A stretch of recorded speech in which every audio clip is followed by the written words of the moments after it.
Welcome into the Rundown on Fox Sports Radio 1400. Around the world on the iHeartRadio app. Appreciate people joining me today as we get rolling into the Sweet 16 of the NCAA tournament. Do not worry. We'll give you some picks for those games later on tonight. Tonight may be the night that ends the career of Coach K. Yeah, it may happen. We'll get into that. I've also got some football stuff we're going to get into as well. There were a couple of stories that came out that were interesting on the front of that I found these and I looked at them and I was like, all right, that's kind of interesting. Kind of interesting to say the least. But I thought that I would go into some of the there was one story that was about picks for like a dark horse picks for the upcoming season. So I thought we would get into that too. As always, we'll take your calls at 803-978-1832, 803-978-1832. There was an article about former five-star recruits who was something to prove this spring, which I think is kind of silly because the reality is if they have a crummy spring, they're still going to be looking forward to them when it comes time for fall camp, but it is something to think about. But I thought I would start with one dark horse contender from each of the Power 5 conferences as far as the divisions go. And we can start with the ACC and the Atlantic. You know, Wake Forest went to the championship game last season over Clemson. And, you know, it was kind of Clemson had won 6 straight, whatever it was. This year, the team that may have the opportunity to go in and be this year's Wake Forest is North Carolina State. Now, I know people are like, man, come on, Rob. That's not really that far off. Here's the thing. Last season, they finished 9-3, 6-2 in conference play, and they were a really good team. But here's the thing that they bring back, and that's their quarterback, Devin Leary, who is one of the better returning quarterbacks in the ACC. And he'll have the option to spread the ball around to a couple of different folks. And Devin Carter and Thayer Thomas, two of the top 3 wideouts from the 2021 team, are back. I think NC State, if they can get past the Clemson bubble of winning at Clemson, which is not easy, I think that they could be the team that is the dark horse contender there in the Atlantic. Let's go to the Coastal. In the Coastal, you know, you had Pitt winning there last year. People are going to start talking about North Carolina again. I don't know if I'm buying into North Carolina and Mac Brown after the way their season ended. Are they going to be able to dust themselves off and get back up on it? I think Pitt is almost a sleeper pick again, simply because they lose Kenny Pickett, and I don't think anybody's going to be talking about I think people are going to be talking more about, hey, Kenny Pickett's gone. They're going to have to get over that. But they did get Kedon Slovis. They also have all ACC defensive selections and lineman Kalijah Casey and defensive end Habakkuk Boldonato and linebacker Savoke Dennis. And Brandon Hill is a good defensive back. So Pitt is right there in the mix. As we roll along, let's look at – no, these are just the dark horse folks here. We can move to the SEC now. The SEC, let's go with the East. You know, is it really – first of all, it's Georgia's division to lose. I don't think that unless Georgia has another moment where things just go completely south, that they're going to lose the division. But I do think that Georgia's going to have, according to most mock drafts I see, five guys picked in the first round. So there's going to be a drop-off from, I'm not saying a complete drop-off from talent from the Bulldogs, but you lose 5 first-round guys. In addition to Burton, who's now playing for Alabama, that's going to hinder you a little bit, I think. But I still think Georgia's the best team in the division. Now, the easy pick here would be to say, oh, well, it's going to be Kentucky. But you know what? Kentucky lost Wan'Dale Robinson, who was their best offensive player. And I just don't think Kentucky has the passing game to be a real threat in the East. So my dark horse pick, I'm not saying they're going to win, but my dark horse pick is going to go to Tennessee. Why Tennessee? Because I think that Hendon Hooker's going to have a great season. I think they're going to have more time under his belt with the offense. He'll be a little more comfortable.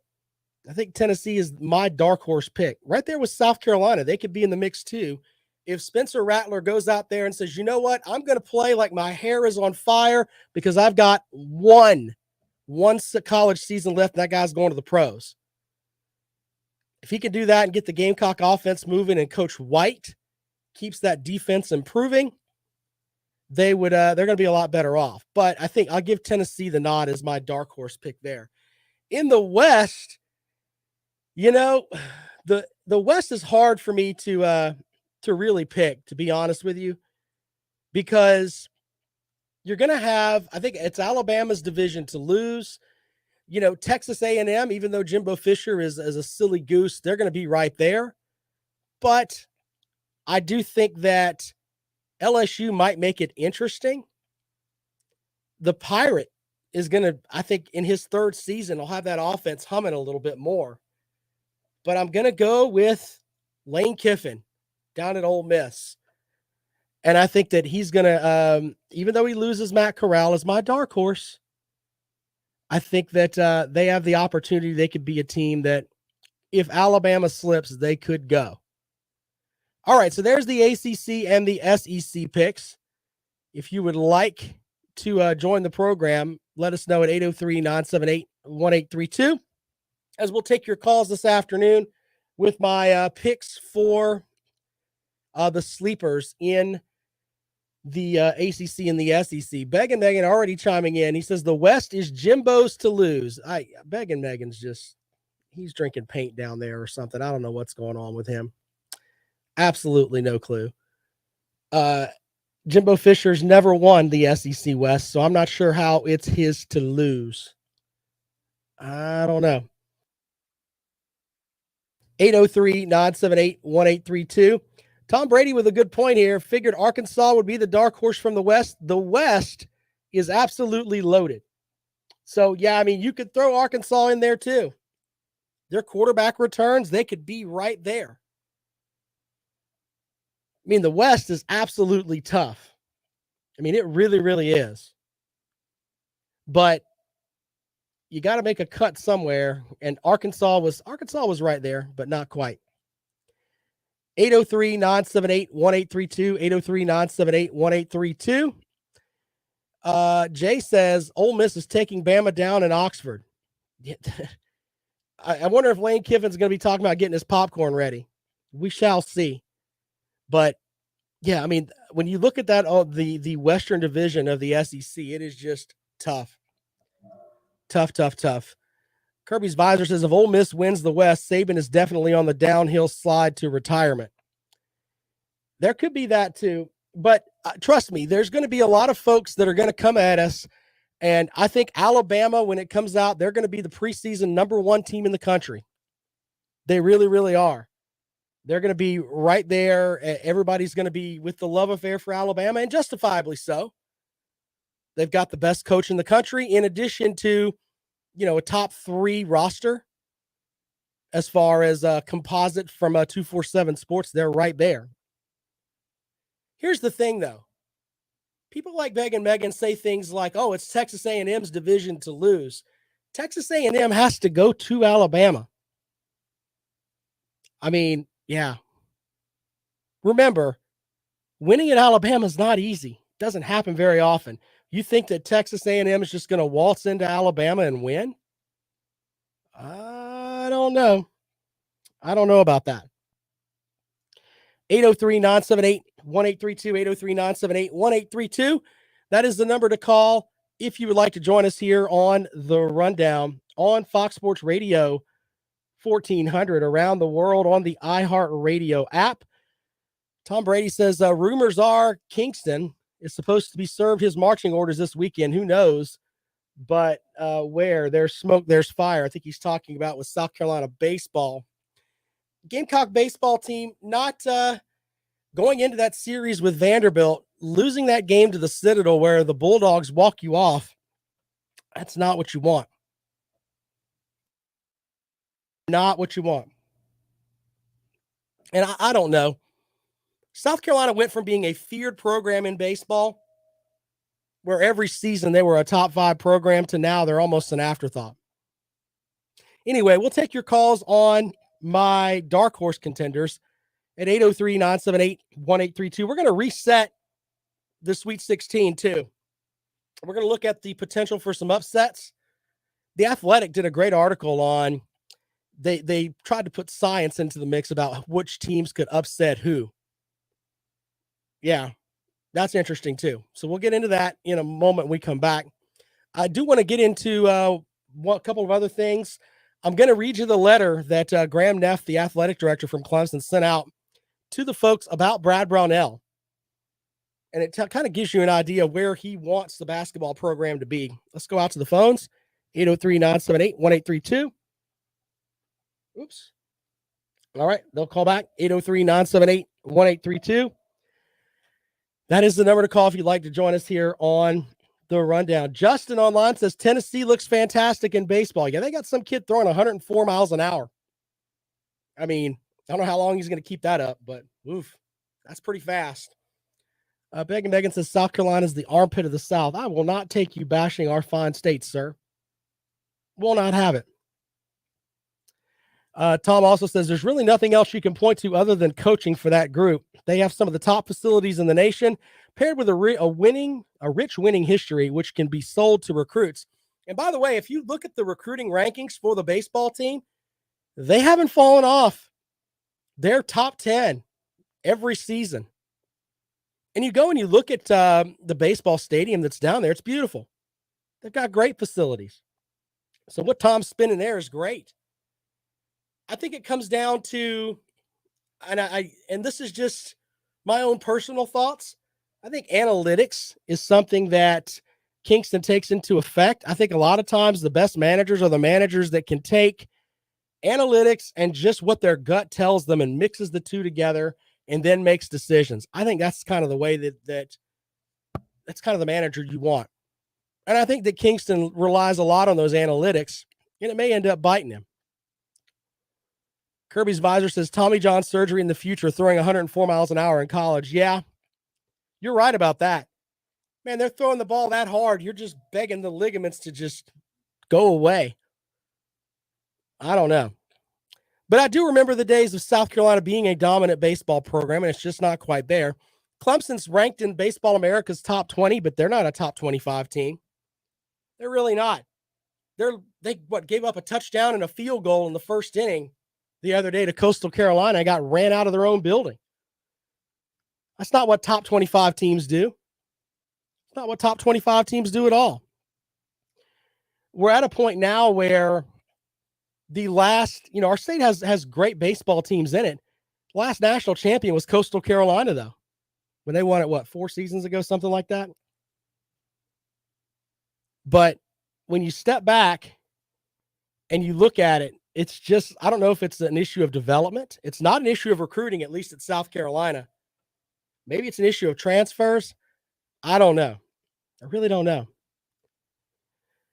803-978-1832, 803-978-1832. If you'd like to join us here on The Rundown, here on Fox Sports Radio 1400. Quick break. We'll have more for you when we come back. Let me grab my notes.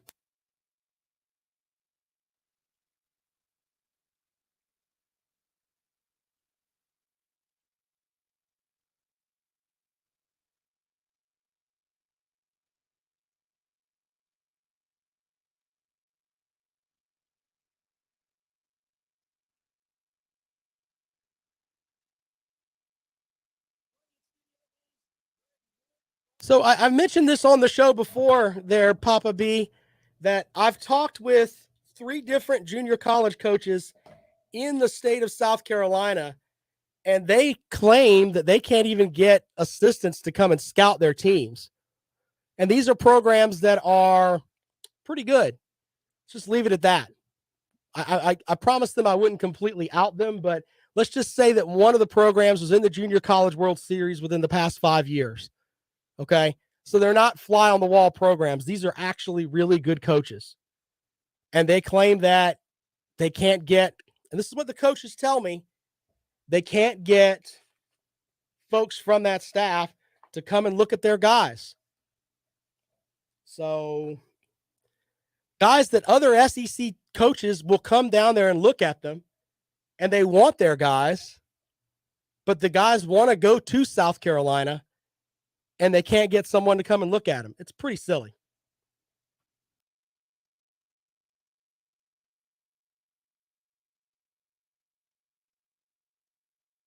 By the way, for those who watched the show last night, shout out to Beggin' Megan, who has accepted the challenge and will enter our Pick'em challenge in the fall, which I'm going to pay for, and I'm going to mop the floor with him. He will finish in the bottom 20%, guaranteed. Go ahead and pick Texas A&M to cover every week. See how that works out for you. So we'll see how that goes. But congratulations to Beggin' Megan for growing a set of balls and is actually going to join the contest.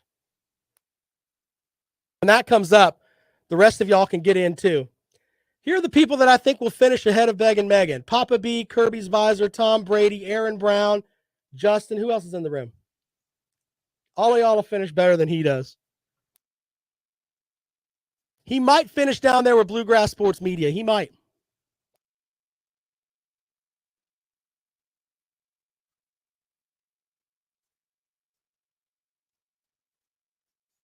So I've got this cold. My doctor wants me to drink electrolytes and everything else.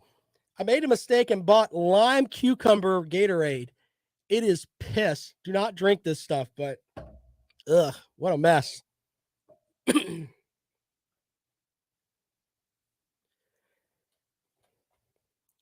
Welcome back to the Rundown on Fox Sports Radio 1400 around the world on the iHeartRadio app. My name is Rob Sanders. Thanks for joining us today as we roll along here through the basketball tournament. And we've got football stuff coming up. All kinds of stuff that you can join us and chat with us about today at 803-978-1832. You've got my dark horse picks to win the divisions for the SEC and the ACC. In case you missed it, you could check out the podcast, download it every day, right about 5 o'clock. It drops. But quickly, if you want to be part of the program now, you've got I've got Ole Miss in the West, Tennessee in the East. In the Atlantic, I've got NC State and Pitt as my dark horses to take home the division. 803-978-1832, 803-978-1832. By the way, one other little note here, David Cutcliffe, congratulations to him, who is always the times that I've gotten to, I think I've interviewed Coach Cutcliffe once or twice, I can't remember. But Coach Cutcliffe is taking a job with the SEC. So congratulations to him on that. He will be a special assistant to Commissioner Sankey. And I tell you what, you got to appreciate that with Commissioner Sankey, having some smart people around you. Remember, I mean, he coached at Ole Miss, Tennessee, Duke. So congratulations to Coach Cutcliffe, who I think is just a great guy. Let's go out to the phones. Welcome into the Rundown. Good afternoon. Rob, sir, how are you? Hey, what's up? I was just listening to your dark horse picks, and to me, Pitt should be one of the favorites to win that division. Honestly, it should be either Pitt or Miami to win it. No love for North Carolina, because I think people are going to push North Carolina on us. The four-letter network will push North Carolina because of Mac Brown. I think they will, and I think their defense is going to be better, but I think their offense is going to be even more Jekyll and Hyde without Sam Howell there. I think their offense is going to take a step back. That's a fair way to look at it, but they have had a really good recruiting class, a couple of good recruiting classes, and now the fruits of that labor are going into into especially the defense.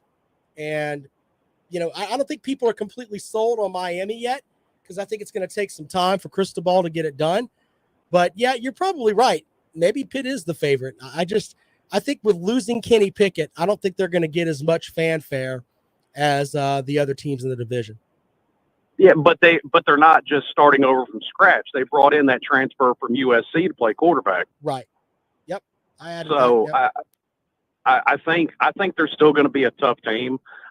As a Miami fan, I agree with you about Miami, but I do think that the coaching staff put together is better than the previous one. I think they will still have a better record than they did last year.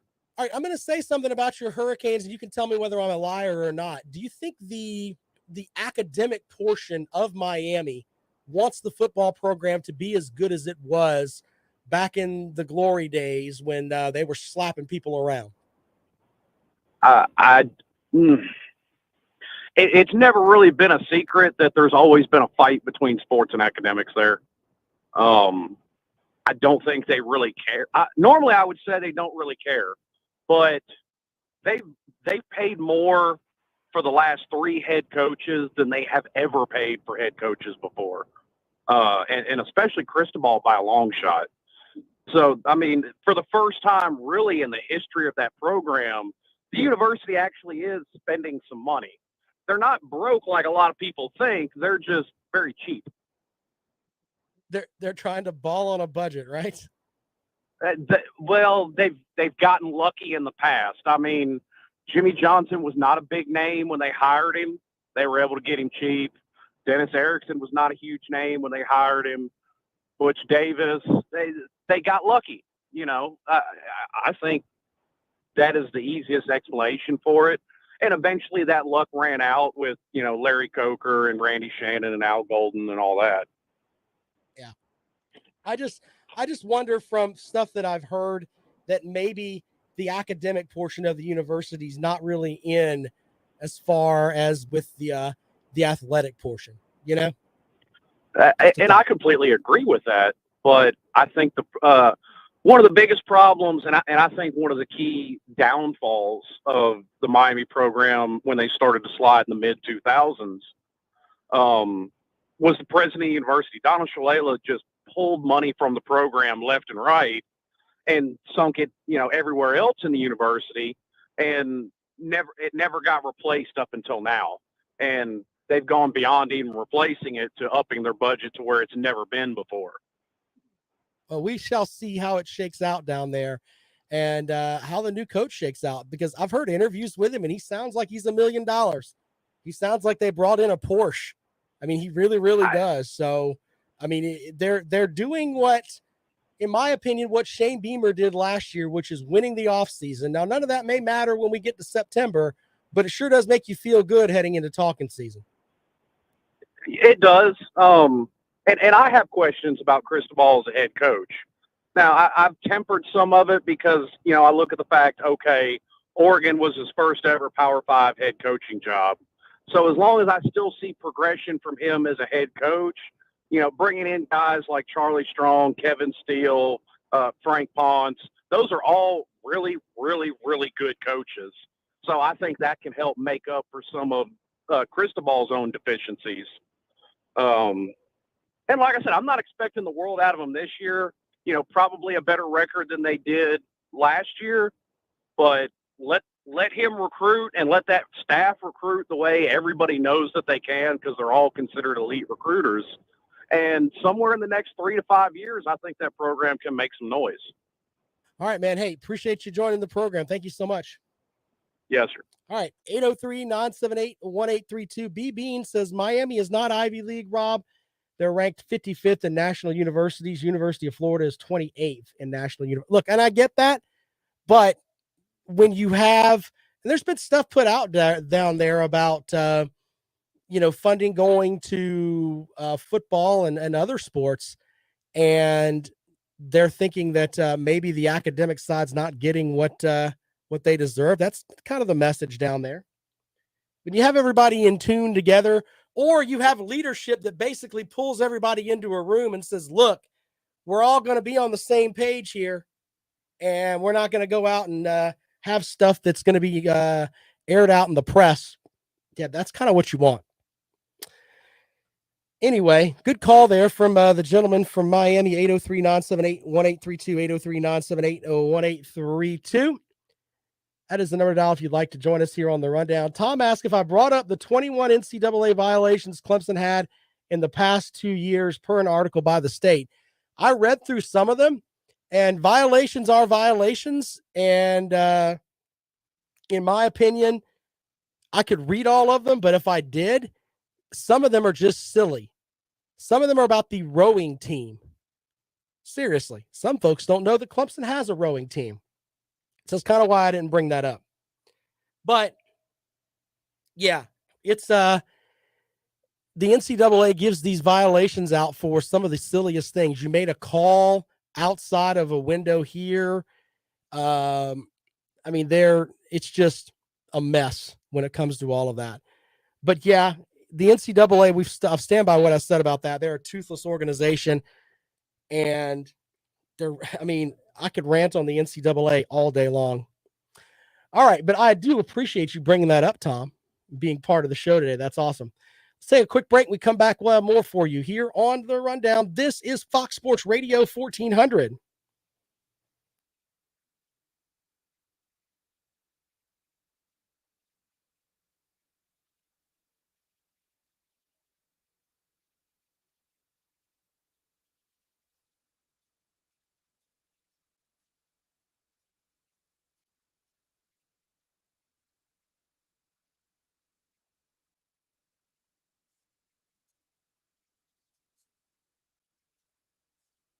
Yeah, I mean, they do. They've got one of the talented rosters there, talking about Justin. Yeah, they do. They really do. But I think that the tide is catching up with them, meaning the coaches are better in the ACC now than they were 4 or 5 seasons ago. Okay? So that's kind of, Cristobal has been able to recruit and do things there. Mac Brown's doing what he needs to do. The coach at Pitt is putting out a good team every season. So, yeah, the coaching is getting better. And when you have better coaches, the conference gets better, and it gets harder to have one team that's just light years above everybody else. So with that, that's one of the reasons that the SEC is so tough, because you've got great coaches there in Saban and Smart, and they added Kelly this year, and and then you can go from there. I think Coach Stoops is a good coach. We give Kentucky fans grief, but Coach Stoops is a good coach as well. So I think that Thomas Austin taking over the offensive line is a big deal for Clemson. So we shall see how that works out for them.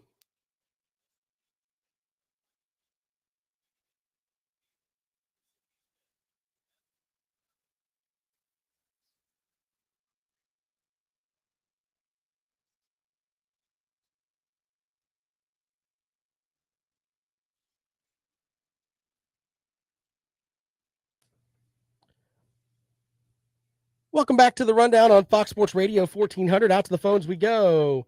Welcome into the program. Good afternoon. Hey, Rob. This is Scott from Hartsville. I really think we're going to see Miami and Clemson in the ACC championship this year.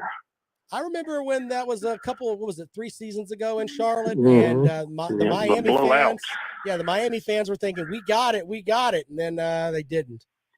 Mm-hmm. Didn't work out too well for them. It was a long drive back to South Beach. Their quarterback really came on last year.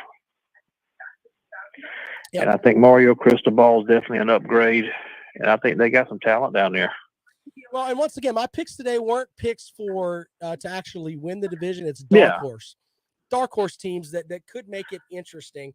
And I think NC State, even though they acted silly at the bowl game, I think that they're a team with, when you bring your quarterback back and the guys that they've got back on defense too, they won 9 games last year. They could be pretty good. I mean, that's definitely, when you look at Clemson's schedule, that game and the Notre Dame game are the two games that, in my opinion, are the most scary for the Clemson football team. Yeah. I like Louisville too with that quarterback. Does he come back? Yeah, I believe so. He comes back. Yeah.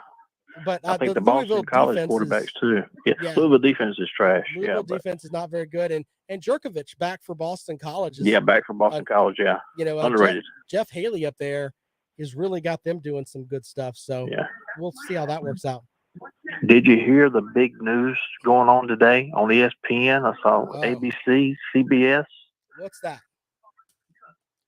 Kenny Pickett's hands. He measured they grew 1/8 of an inch, man. He's huge. I don't know about all that. He's 8 5/8 now. He says all those stretching exercises helped him. I'm in the camp of I've seen him throw the ball, and I know that they measure hands and things like that, but what a silly thing to think about. I know, but I can't even believe they even mentioned it on television that his hands grew 1/8 of an inch. I guess it's a slow day. Yeah, they got to bring that up to pipe up the NFL draft. So who knows? Hey, can anybody beat South Carolina in the women's basketball tournament? Well, I've talked about this. I know before. Stanford's still there, and I know NC State and Louisville's still there. Well, I've talked about this before. They have the best coach in college basketball on the women's side, and they've got 10 McDonald's All-Americans. If they don't win, it's a failure of a season. That's where Dawn Staley's put them. And, I think that she embraces that kind of pressure, to be honest with you. But she's got 10 McDonald's All-Americans. How do you not win the national title? She makes over $3 million, too. It's a lot of money. Makes good. More than the men's coach there. So she does. She does. I just don't know why Clemson can't go out and get them a good women's basketball coach. I looked at the coach for NC State. Right. She makes the same. No, he makes the same amount of money as the Clemson coach. You can't match that. I don't think it's an issue of that, but I mean, look, when Dawn Staley took over the South Carolina women, the first 2 seasons weren't that good. It takes time. No, so it takes time. Really does take time. And what I'm saying is maybe they should give Amanda Butler just a little bit more time, because she has the ability to develop people into talent. I mean, Washington, the young lady got her degree in 2 years and is going to the WNBA. So, there's that. Yeah, but they got worse this year. We're giving away our tickets in South Carolina. Did you see the big? I mean, they got a big increase in their women's ticket sales this next year. They're a national championship contender. More people want to go. Yeah, I mean, there was like one ticket that went up from like $46 to $86. I mean, we can't give tickets away. I mean, even the students don't go watch that game. I mean, I wish I've been there. I wish that I could tell you that I knew more about women's hoops than that, but I don't. I'm sorry. No. And I have one more question for you. Sure. Clemson's going to start a women's gymnastic program. Is that just going to be women's, or is it going to be women's and men's? I think it's just going to be women's. I saw they're going to start breaking ground on it. I think it's just going to be women's. All right, man. Thank you. Appreciate it. Yeah, lots of stuff there. If you want to call in on any of that, 803-978-1832. 803-978-1832. Speaking of Clemson basketball, I've got to bring this up because I read this letter that went out to IPTE folks, and it's from Graham Neff, the athletic director. And he says, as we approach the beginning of March Madness, the most exciting part of the college basketball season, I want to take a moment and share with you my views on basketball at Clemson. Well, thank you, sir, for that. First and foremost, thank you for your support all season long. There were some memorable moments in Littlejohn Coliseum. I don't remember very many memorable moments, but I guess Coach K coaching his last time there. And we're grateful for all of you to create an incredible atmosphere. I should learn to speak before I get on the radio. We should all be proud of the effort, commitment, and resilience of our student athletes. They never wavered in the face of challenges throughout the season.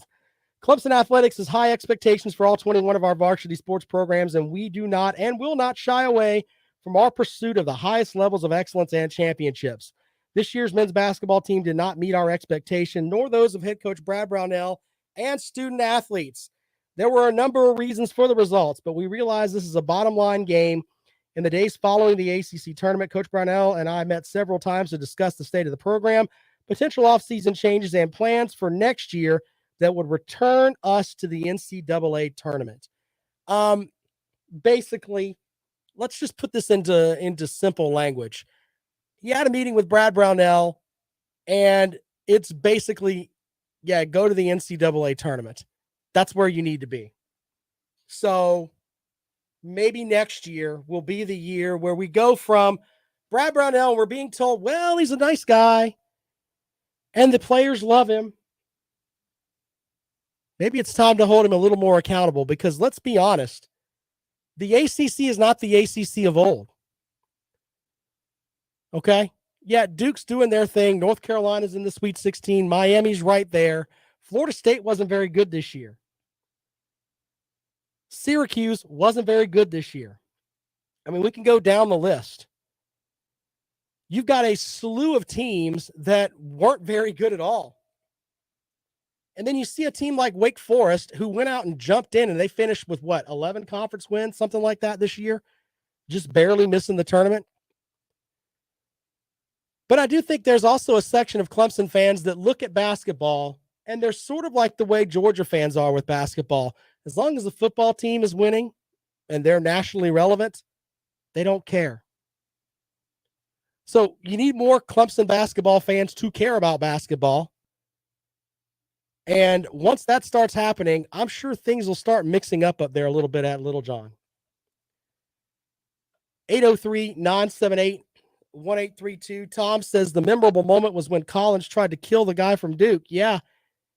There weren't very many memorable moments at Little John this season. There really weren't.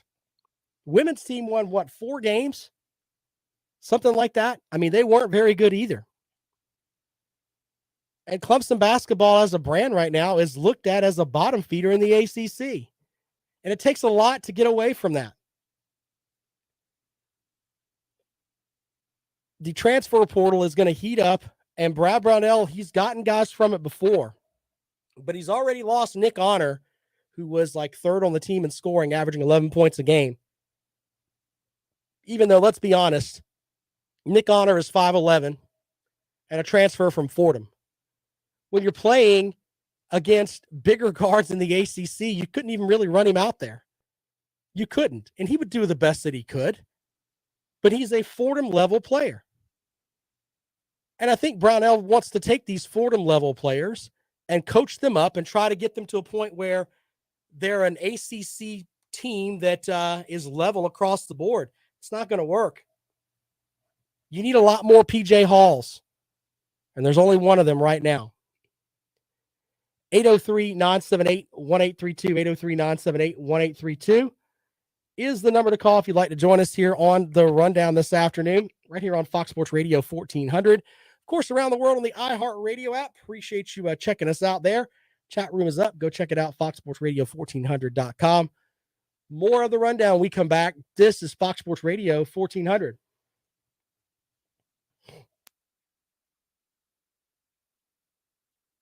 Tom, I don't doubt what you're saying there. And, how do I put this? I like Coach Butler a lot. If you follow what she's done and the fact that even during the summer, she's going to, she wrote to NBA teams and got to sit in with Popovich and she did some of the stuff with the Nets. And I mean, she went and seen how good organizations work. That's what you want, trying to make yourself better. Brad Brownell is vanilla. Now, I know that there are players that love him. Amir Sims thinks that he's the best thing on the planet. But I'm just not buying that. And Gamecock fans that wanted to get rid of Frank Martin, Frank Martin would have been at Clemson. He's just light years better than Brad Brownell, in my opinion. Now, I know that folks think, okay, we needed a fresh thing at South Carolina, and I get that. But if I were picking, Frank Martin would be right there. He really would. Yeah, I did see that, Brandon Kuhn. Daniel says begging is the best part of the show. Thank you, Daniel. Thank you, Daniel. Appreciate that. Appreciate you hanging around waiting for begging to call. That's funny.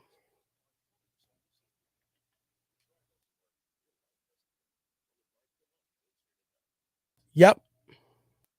You're right, Tom.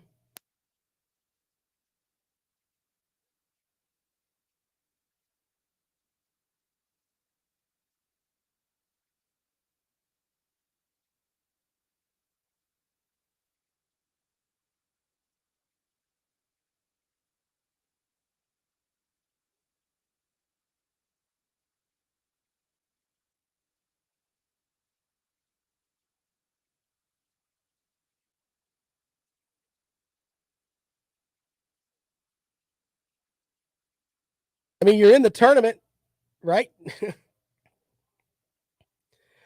Welcome back to the rundown on Fox Sports Radio 1400. Coaching rumor mill out there is that maybe Frank Martin's not going to be out of a job for long, as there are reports that he may be named the next head coach at UMass. UMass last season finished 15-17. 15-17. So not exactly the a stellar record there, but Frank Martin can coach and he can still do it. So yeah, we'll see how that works out. If that's the way that it goes.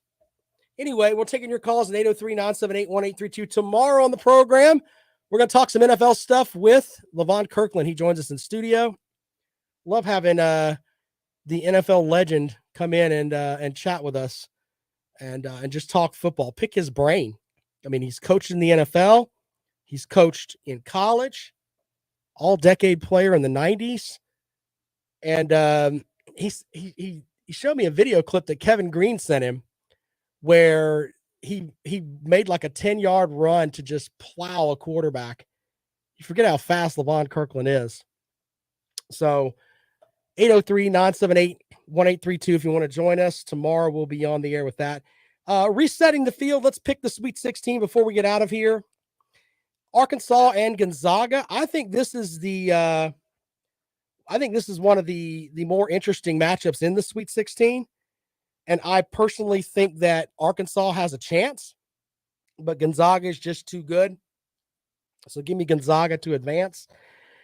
Michigan and Villanova, excuse me, as I'm still dealing with this cold. Michigan and Villanova, an 11 versus a 2 seed. Look, the only thing I really remember about Michigan this season was Juwan Howard fighting people. They've come back and they've done really well. They knocked off Tennessee, a team I thought would be in the Final Four. Villanova, though, I like Hunter Dickinson, I'm sorry. And I like Villanova to win. Texas Tech and Duke. Give me Texas Tech to end Mike Krzyzewski's career. That game is tonight. I just feel that Texas Tech will be able to knock them off. You've also got the 5 seed Houston and number 1 Arizona. Give me Arizona. Let's look at this upset potential. And I say that because they've already upset 2 teams. The 15 seed St. Peter's taking on the 3 seed Purdue. You know, it's easy just to go ahead and pick Purdue. And I'm not saying St. Peter's can do it. But here's what St. Peter's does that is interesting. And a lot of teams don't really see this. What I mean by that is that they don't see what they do. What they do is they foul a lot. They had 25 fouls in the first game against Kentucky, 22 fouls in the second game against Murray State. Why does that matter? Well, because it slows the game down. And getting layups is not something they're going to allow to happen. They play bully ball. They try to beat you up, slow the game down. Can Purdue overcome that? We shall see. I'm going to take Purdue, but look for some fouls from St. Pete in this game. Let's go back out to the phones. Welcome into the rundown. Good afternoon. I'm sorry to slam a bust your bubble. Duke will not lose tonight, okay? I know that you love Duke, no doubt. I got you. No doubt. And I hope you have a good time in Florida. No doubt. Appreciate it, man. Thank you very much. You got the Hollywood calling in saying Duke doesn't lose tonight. Maybe he'll call tomorrow when Krzyzewski takes that walk home. The 4 seed, Providence, takes on the number 1 seed, Kansas. I like Providence. I don't know why. It's just something that tells me I just like Providence. The 8 seed, North Carolina, plays the 4 seed, UCLA. I think UCLA is like a 5-point favorite in this matchup. They can win in a lot of different ways. But you know what? I didn't think North Carolina was going to make the tournament, and they've been doing a lot of stuff. Why not keep it rolling there? Give me the Tar Heels in a close one. All right, and I think that's it, isn't it? Yeah. Oh, no, and then I've got I didn't write down. Oh, yeah. Oh, Iowa State and Miami. Give me the Hurricanes.